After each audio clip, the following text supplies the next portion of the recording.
pemilu ini tidak hanya dilakukan kecurangan oleh peserta, tapi potensial dilakukan oleh penyelenggara. Jadi kan sebenarnya bukan kita ya yang mencoba mengaitkan kecurangan dengan presiden, tapi presiden sendiri yang memberikan petunjuk. Dulu ada presiden yang berjanji anak dan keluarga saya tidak akan ikut politik. Tiba-tiba jadi calon wakil presiden. Perbuatan tercela. Kebohongan itu perbuatan tercela.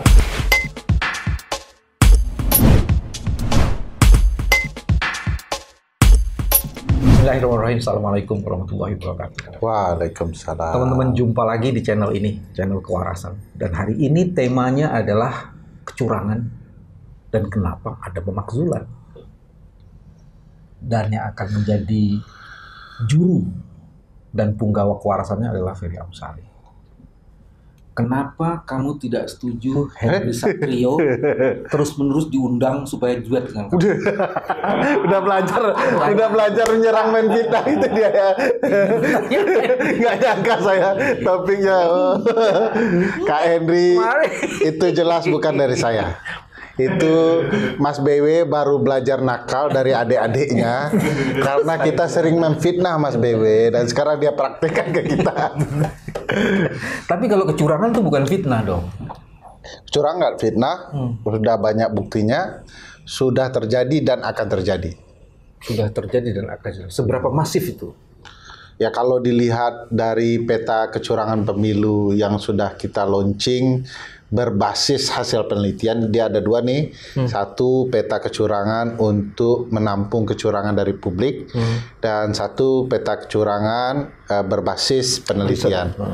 Nah, penelitian kita mengatakan kecurangan itu sudah supaya jangan kita tuh siapa penelitian? Ya, ada lembaga masyarakat sipil yang terlibat di dalam itu, ada Temis Indonesia, ada Aliansi Jurnalis Independen, AJI, ada Indonesia Corruption Watch, ada KPPOD, teman-teman yang melakukan advokasi pemerintahan daerah dan daerah, ada JPPR, Jaringan Pendidikan Pemilih, ada KIP. Ya, sudah cukup, jangan terlalu banyak. Saya mau jangan lupa nih ada Bang Haris ya, ada Lokataru. Loh kok taruh? Gitu. Terus hasilnya nggak lucu ya. Hasilnya kami menemukan ada upaya untuk menggunakan jabatan penjabat kepala daerah untuk ruang-ruang kecurangan pemilu. Ini potensial terjadi. 271 itu berarti ya? 271 dan sekarang baru dilaksanakan 198 penetapan penjabat kepala daerah. Penjabat, ya.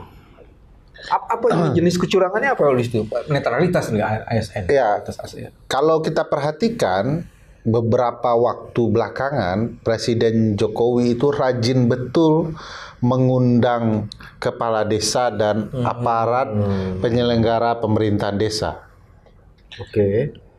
Asosiasinya diundang, jumlahnya bisa ratusan, bahkan ribuan. Itu berkali-kali. Ada bahkan waktu masih ada hasrat 3 periode, begitu ya. Di depan Pak Luhut ketika itu asosiasi itu datang ribuan meminta agar Presiden Jokowi maju 3 periode. Ternyata gagal, lalu dilanjutkan dengan dukungan terhadap calon presiden tertentu. Dalam konteks ini 02. Nah, Gibran, maksudmu Gibran? Gibran ya, keponakan dari paman, yang pamannya nikah dengan adik Jokowi ya, kurang lebih gitu. Perlu panjang juga penjelasannya. Nah, korelasinya begini Mas, kepala-kepala desa ini terindikasi dukungan mereka kepada calon tertentu dengan deklarasi itu. Secara hukum, dukungan dari kepala desa itu akan berakibat sanksi administrasi maupun pemberhentian. Karena dilarang bagi kepala desa mendeklarasikan dukungannya terhadap calon tertentu berdasarkan pasal 29 dan pasal 30 Undang-Undang Desa. Ya. Eksplisit di dalam ketentuan itu. Nah, siapa yang memberikan sanksi? Kepala daerah. kepala daerah ternyata dilantik presiden, bisa dievaluasi kapanpun. Dulu katanya setahun sekali, tapi presiden bilang kapanpun bisa dievaluasi. Jadi dalam konteks ini ternyata ada korelasinya dengan upaya dukung-mendukung. Kalau kita lihat angkanya baik-baik, Mas, bahkan menarik dan menakjubkan. Kalau kita kaitkan dengan daftar pemilih tetap yang ada di desa, terutama desa-desa yang berkaitan kepala desanya dengan asosiasi yang mendeklarasikan Jokowi, jumlahnya sudah 81 juta daftar pemilih tetap di wilayah kekuasaan desa mereka. Kalau mau dikaitkan lagi daftar pemilih tetap itu dengan penjabat kepala daerah yang dipilih, jumlahnya 102 juta, 50% itu dari jumlah pemilih. Sesuai dengan cerita sekali putaran 50% pemilih gitu ya. Jadi itu yang kita temukan. Kita juga akan ada upaya melaunching temuan berikutnya keterlibatan penyelenggara pemilu dalam upaya-upaya atau modus-modus kecurangan. Masuk di situ. Oh iya, dari terlalu situ, cepat ya. Enggak, dari itu kan bisa disimpulin ya. Satu, penentuan penjabat itu kepala daerah yang ada di 271 nanti dan sekarang ada di 198 Ya. itu punya korelasi dengan diundangnya kepala-kepala daerah, kepala-kepala desa. Nah, Yang mendeklarasikan diri. mendeklarasikan dukungan terhadap salah satu calon tertentu. Yes. Karena di situ kemudian terkonfirmasi dah. Ya. Dan kalau di situ terjadi masivitasnya tinggi, sistematik dan strukturnya terjadi. Dan itu jumlahnya di atas 81 juta. 81 juta ditambah tadi 104 juta itu? 102 juta untuk sebaran DPT di bawah kendali kepala daerah yang dijadikan penjabat oleh presiden. Itu artinya ditambah antara 102 dan 81 atau tidak? Tidak. Berbeda nih, 102 untuk penjabat itu. 102 untuk penjabat, 81-nya untuk kepala desa. Tentu ada irisan wilayah Yes, Adin. Dan itu artinya udah 50% tuh. Udah. Jadi kalau begitu satu putaran masuk akal dong. Masuk akal, Kalau tetapi kan kecurangannya terjadi 50%. Ya, ternyata menurut konstitusi kan syarat untuk satu putaran bukan hanya sekedar pemilih 50%. Tapi saya beranjak ke isu itu ya. Jangan lupa ada kelompok kepala daerah yang langsung datang ketika Gibran datang. Menyampaikan simpati, dukungan kepada Gibran langsung. Jadi sudah vulgar terlihat apa itu ya, dukungan-dukungan itu. Dan kevulgaran itu juga terjadi misalnya ada kepala daerah yang joget-joget mendukung. Coba ada tuh. Ada kepala daerah, ada kepala dinas. Nah, ada kepala dinas yang mencoba memerintahkan keuntungan akan terjadi kalau kita mendukung 02. Apalagi yang ini? Oh ini. Caimin siap lapor Bawaslu soal rekaman viral diduga kecurangan pilpres di Kabupaten Batubara. Ini yang berkaitan dengan itu kan? Sumatera Utara. Enggak, berkaitan dengan kepala dinas itu kan? Yes. Yang itu, Henry coba yang di Ambon juga ada. Di Ambon soal apa itu? Di Ambon ada beberapa kepala desa yang menghadiri pertemuan dengan Gibran. Ambon. Di Ambon. Ambon berarti Maluku ya? Yes. Oke. Ada lagi katanya itu berkaitannya dengan penggunaan dana bansos ya?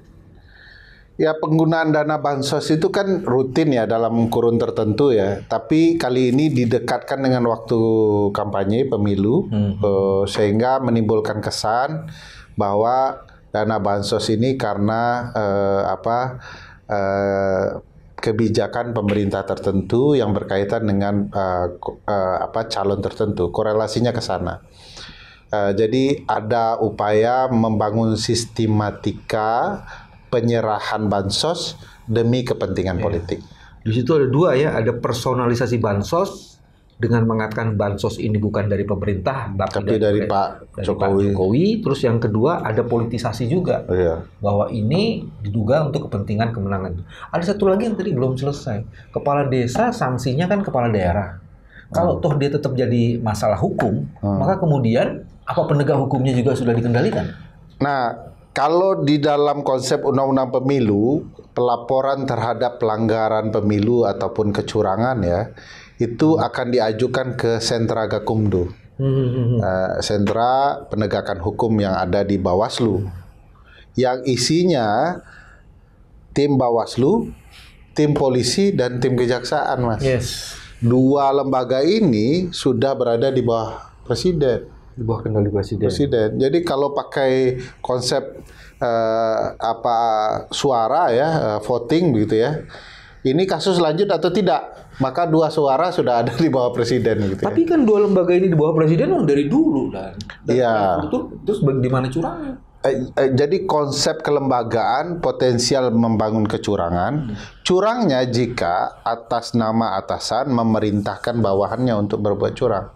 Nah, misalnya mengabaikan kalau terjadi pelanggaran pemilu untuk tidak diproses. Karena ini rumit nih, Sentra Gakumdu ini begini Mas, masuk, mereka menyatakan bahwa ini memenuhi syarat sebagai pelanggaran pemilu, mereka tuh nggak jumping langsung ke pengadilan, tapi ke kepolisian, kejaksaan. Jadi rumit, nggak seperti KPK ya. Birokrasinya panjang, sehingga bisa sekali lagi bisa dikendalikan melalui lembaga-lembaga atau aparatus yang berada di bawah presiden. Kamu percaya nggak dengan pernyataan ini? Airlangga tegaskan bansos bukan alat politik, tapi demi tekan inflasi. Ini kan kata-kata yang dipermanis, yang semua orang tahu bahwa ini memang rekayasa politik melalui bansos. Jadi demi kepentingan tekan inflasi kan harusnya bisa dilakukan jauh hari ya. Nah, bahkan ketika saya ingat dolar dengan rupiah itu sampai hampir 15.000 lebih, bansos waktu itu belum disiram gitu ya. Ini betul-betul menunggu dekat hari H. Dan pernyataan ini kalau kemudian dihadapkan dengan apa yang dilakukan oleh Pak Zulhas, nggak bermakna nih kan? Pak Zulhas kan mempersonalisasi dan mempolitisasi bahwa ini bantuan dari Pak Presiden. Bukan hanya itu, Pak. Ini bantuan dari Pak Presiden, dan tahu kan calon presiden ini anaknya Pak Jokowi gitu loh. Kalau nggak salah seperti itu ya. Itu betul-betul politik nekat ya untuk mencari perhatian. Pak Zulhas itu sudah melebihi ininya ya. Jadi Pak Erlangga, saya nggak tahu apakah sudah diskusi dengan Pak Zulhas mengenai ini. Pada satu kabinet. Ya, nah tadi kan sudah tuh soal penyelenggara negara yang tidak imparsial. Nah sekarang ke penyelenggara pemilunya. Itu gimana? Tadi kan mau mulai dari. Ya, kita sekarang sedang berupaya ya menjelaskan melalui penelitian kepada publik ruang-ruang yang sangat potensial dan pernah dilakukan berupa kecurangan oleh penyelenggara. Sehingga publik terbangun kesiagaannya, awareness-nya ya, bahwa pemilu ini tidak hanya dilakukan kecurangan oleh peserta, tapi potensial dilakukan oleh penyelenggara. Nah, kita akan coba memappingnya dan memperlihatkan dalam bentuk peta bahwa kejadian kecurangan itu terjadi di berbagai wilayah di Indonesia. Ada berupa keterlibatan penyelenggara, ada pembiaran oleh penyelenggara. Nah, mudah-mudahan dalam waktu dekat ini keluar dan kita bisa melihat bahwa ternyata kalau mau dipetakan di peta yang seperti yang kita buat dulu, ternyata peran penyelenggara dalam kecurangan terjadi merata di seluruh tanah air. Dan sebenarnya kalau kecurangan seperti ini kan sebagainya sudah terkonfirmasi kalau waktu verifikasi partai politik ya. Baik verifikasi administrasi dan verifikasi faktual terbukti melibatkan penyelenggara pemilu dari daerah hingga pusat yang berupa praktik kecurangan pemilu. Jadi ada kaitan antara kecurangan dan veri ya sebenarnya. Verifikasi kan Verified, terverified. Jadi pilihan kalimat bagus. Terima kasih Mas. Kata-kata itu bagus ya. Dan sebenarnya bukan hanya terkonfirmasi karena ada fakta diverifikasi. Yes. Ternyata hasil survei pun menyatakan bahwa pelaku-pelaku kecurangan itu menurut persepsi publik itu juga terjadi. Ya. Kalau di sini sih memang disebutkan bahwa kecurangan itu dilakukan pertama yang paling tinggi itu ada tiga pihak nih, partai politik, tim sukses, baru penyelenggara pemilu. Masuk ya tiga besar ya. Tiga besar. Tapi kemudian dalam survei tadi juga yang saya sebut tadi itu ternyata 2,3% dilakukan oleh calon presiden atau wakil presiden. Bukan. Oleh Presiden Jokowi sendiri, kecurangan itu menurut survei ini 2,3%. Sementara calon presidennya 4,2%. Sumber surveinya diomong dong. Sumber surveinya itu kalau tidak salah di sini disebutkan dari indikator deh.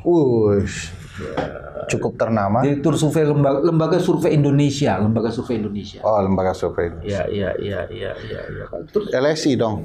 Lembaga survei Indonesia yang direkturnya itu di sini disebutnya Jayadihana. Wah, lembaga survei kenapa itu? Dia udah sampai kesimpulan kayak begitu. Iya. Terima kasih Bang Jai. Ini berkaitan berarti capture dari lembaga survei, bukti dan persepsi publik terhadap penyelenggara dan peserta pemilu ya. Oke.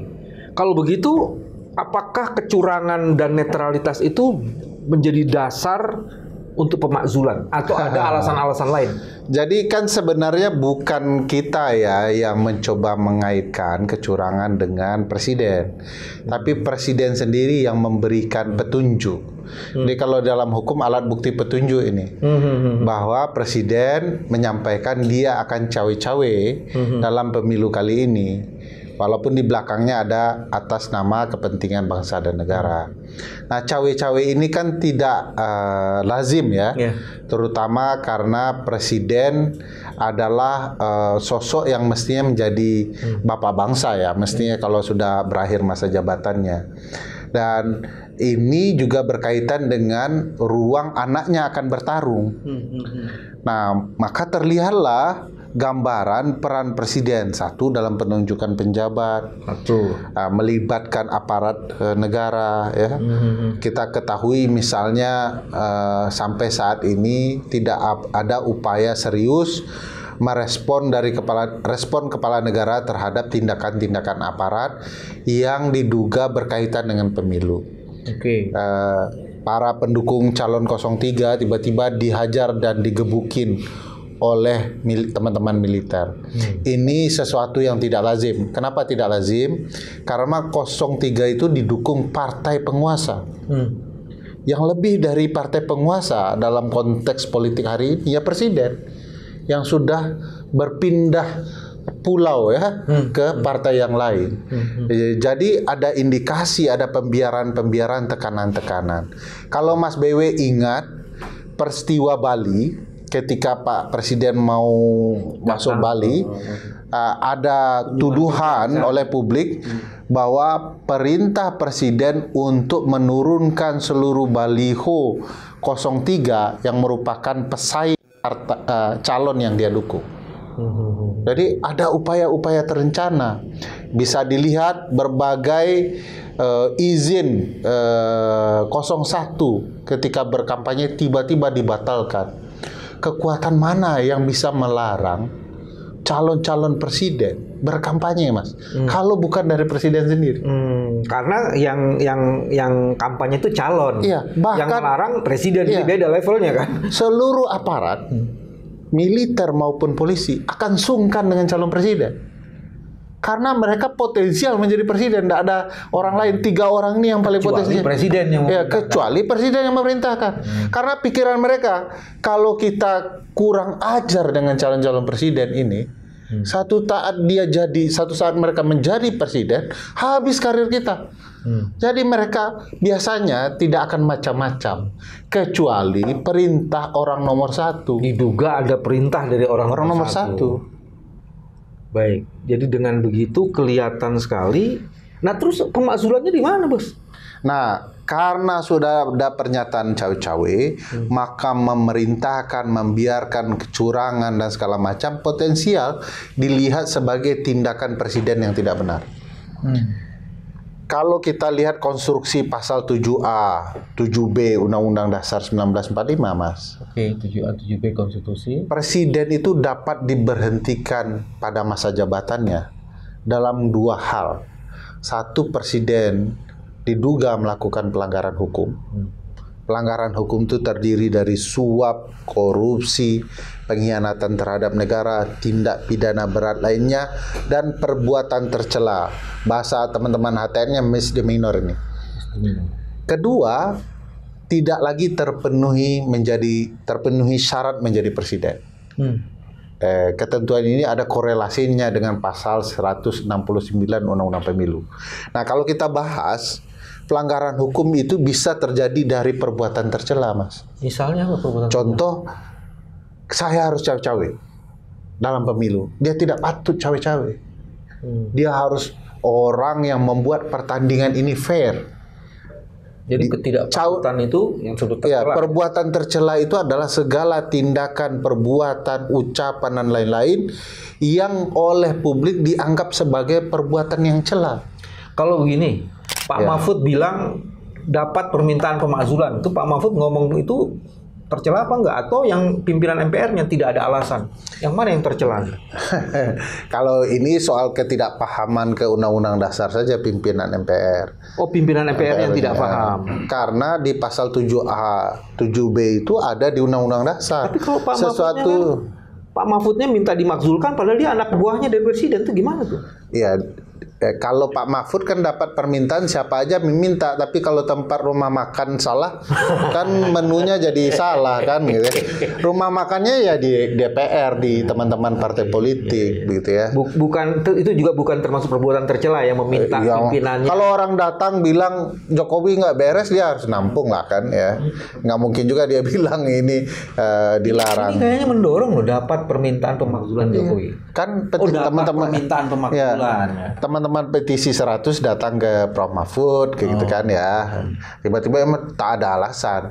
Ya nggak boleh begitu. Kalau kemudian orang di DPR bilang ada alasan, lalu dituliskan, terpenuhi 2/3 suara dari 2/3 yang hadir, naik itu barang. Iya. Nah, kalau MPR apa relasinya nanti itu setelah di Mahkamah Konstitusi terbukti di MK terjadi pelanggaran, terutama dalam perspektif saya misdemeanor ya, ya bisa saja. Dulu ada presiden yang berjanji anak dan keluarga saya tidak akan ikut politik. Ya tiba-tiba jadi calon wakil presiden. Perbuatan tercela. Kebohongan itu perbuatan tercela, Mas. Kasus Bill Clinton, Monica Lewinsky, kasus perselingkuhan kan? Perselingkuhan.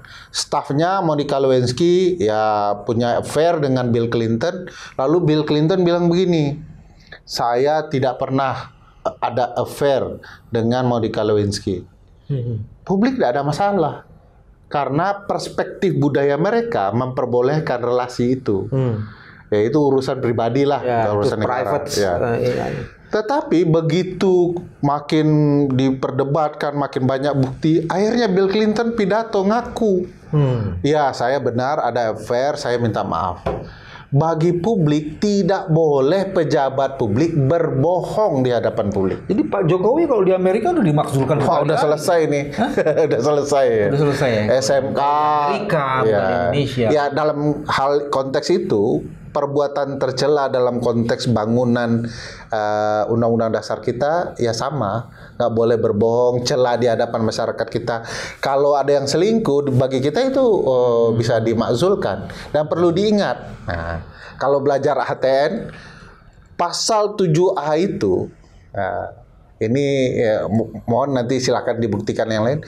Itu copy paste dengan artikel 2 Konstitusi Amerika. Cuman ditambahkan kata korupsi saja, Mas. Kenapa waktu itu kita semangat ya? Ini pasti akan dibantah oleh pembentuk undang-undang dasar, pelaku perubahan undang-undang dasar. Tapi kalau disandingkan kelihatan tuh kita menambahkan hanya kalimat korupsi karena waktu itu sedang semangat pemberantasan korupsi. Padahal korupsi itu bagian dari tindak pidana berat lainnya. Agak ada redundant ya, ada suap, ada korupsi, ada tindak pidana berat lainnya. Korupsi, gitu ya. suap masuk dalam Iya. korupsi. Karena di sana kan bribe gitu ya, dilarang dan segala macam. Persis sama tuh urutannya, cuma diselipkan kata korupsi saja. Jadi sama tuh termasuk soal perbuatan tercela. Tidak boleh presiden melakukan perbuatan tercela. Ada pernyataan nih, Fer. Gunawan Muhammad sebut banyak kebohongan diucapkan Presiden Jokowi. Sudah bisa jadi saksi itu coba tuh. Pak Gunawan Muhammad. Saya baca nih, Fer ya. Ya. Sekarang kepercayaan pada sesama itu tipis. Pertama, banyak kebohongan yang juga diucapkan Presiden Jokowi dan orang-orang lainnya, kata Gunawan. Kedua, sekarang ini kesetiaan bisa dibeli. Suara bisa dibeli. Kedudukan bisa dibeli. Apa yang ikhlas sudah mengalami erosi berat kalau masyarakat kehilangan rasa saling percaya. Jadi rasa saling percaya tidak ada, tapi isunya di situ dasarnya adalah kebohongan. Kebohongan. Ya.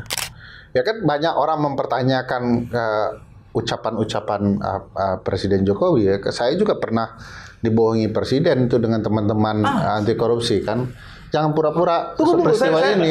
Saya tidak pernah ikut-ikut yang itu. Coba jelasin dulu kau dibohongi. Karena waktu terjadi perubahan undang-undang KPK, kita semua menuntut presiden untuk mengeluarkan Perpu. Iya.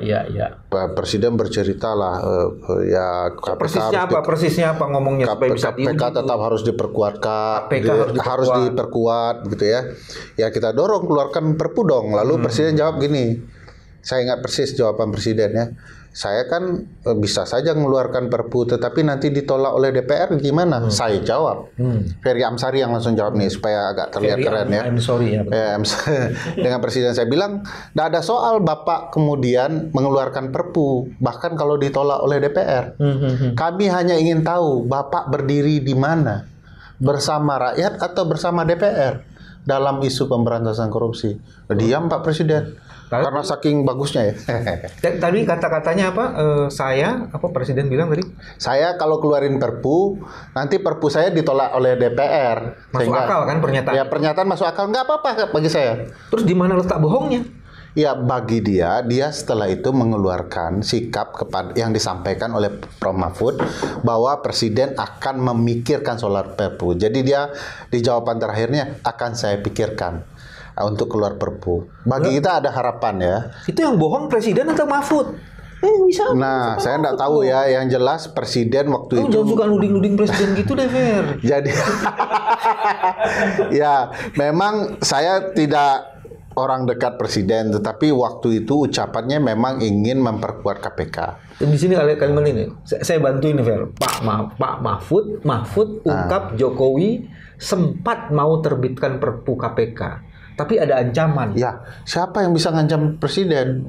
Nah, ini sekarang nih Pak Mahfud bener apa bohong nih kalau ada ancaman gitu kan? Sekarang kan orang nomor 1, anaknya tidak memenuhi syarat bisa memenuhi syarat. Tapi kok merasa ada ancaman gitu? Pamannya yang melakukan tercela bisa tetap jadi hakim konstitusi. Bagaimana mungkin ada orang bisa mengancam presiden? Siapa sih orang di Republik ini bisa mengancam presiden? Ya, kita semua bertanya. Iya, jadi ini pernyataan yang perlu diperjelas ya. Apakah kemudian memang ada ancaman atau itu jadi alasan bahwa tidak jadi dikeluarkan Perpu? Karena Presiden seingat saya janji mau mempertimbangkan mengeluarkan Perpu.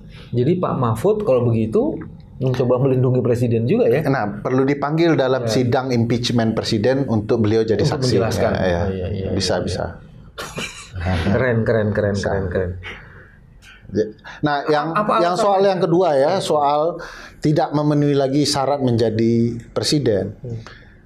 Kalau Mas BW ingat ada kasus ijazah palsu, dan ini masih berputar-putar ya, soal ijazah ini palsu atau tidak. Yang dipersoalkan ijazah asli apa ijazah palsunya sih? Ijazah yang diduga palsu.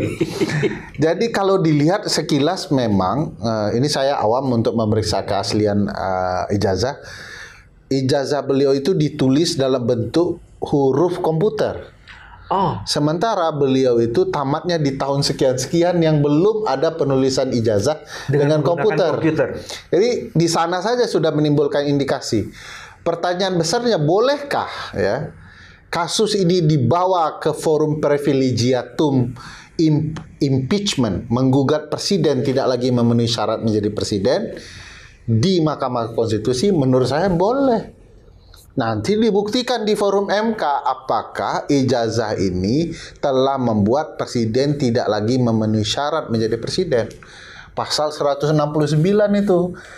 Termasuk di dalamnya juga ada misdemeanor, berbohong misdemeanor karena di konstitusi juga. Pernyataanmu itu juga mengandung makna lupakan persidangan mengenai ijazah palsu, bawa saja pada forum lain. Ya, lebih canggih, lebih terbuka. Kamu sedang menginisiasi dan memprovokasi orang lain. Cuman partai berani nggak? Kita kan sebagai publik punya keterbatasan. Nih nyata-nyata melanggar konstitusi, syarat kunci itu bisa dibuka adalah oleh DPR. Ini sudah banyak oposisi presiden tapi diam saja dengan berbagai kebohongan, perbuatan tercela yang dilakukan presiden, termasuk isu soal ijazah palsu. Ada PDIP, ada Nasdem, ada PKB, ada PKS, ada P3. Ada P3 kok. P3 ya? Iya dong, kan ada PDI di P3. Oh iya, di 03 ya. Iya. Nah, itu sudah memenuhi unsur 2/3 itu. Nah, ini kalau ini ada lagi nih loyalisnya Pak Presiden ini. Pak Luhut mengatakan ngapain bikin keributan politik yang tak perlu. Loh. Waduh. Semua pernyataanmu itu tak perlu menurut Pak Luhut. Sorry. Pak Luhut. Pertama, ini ada di konstitusi. Tidak dibatasi kapan ini bisa diajukan. Tapi anehnya begini pernyataan. Kalau presiden dan pemerintah yang buat ribut, nggak ada soal. Itu mengajukan Gibran kurang ribut apa? Dia masuk setelah pertandingan ditiup mulai, di tengah jalan diperbolehkan jadi pemain. Ribut itu. Orang yang belum pantas. Kalau Bapak buat ribut boleh. Kalau publik mempertanyakan Bapak dianggap ribut. Padahal konstitusi ada di dalamnya ketentuan itu. Jadi saya kasihan dengan Pak Luhut ya. Perlu juga sekali-sekali Pak Luhut baca Undang-Undang Dasar baik-baik satu persatu dan baca Undang-Undang Pemilu. Jadi supaya tidak menyalahkan kita-kita. Dan semua yang kita ajukan ini pertanyaan, dan pertanyaan ini bagian dari upaya menjaga kewarasan. Betul. Mohon Pak, YouTube ini tidak dibawa ke pengadilan. Kalau masa orang bertanya dibawa ke pengadilan? Kan boleh memohon, saya kan rakyat. Beliau kan pimpinan saya. Tadi bilang Pak Luhut, sekarang pimpinan saya. Oke. Pak Luhut baik orang. Oke, jadi semuanya itu pertanyaan minta jawaban, dan semua yang kita kemukakan ini sungguh-sungguh karena ingin untuk kepentingan kemaslahatan bangsa. Inilah cara kita menjaga kewarasan. Sampai ketemu lagi. Assalamualaikum warahmatullahi wabarakatuh. Waalaikumsalam.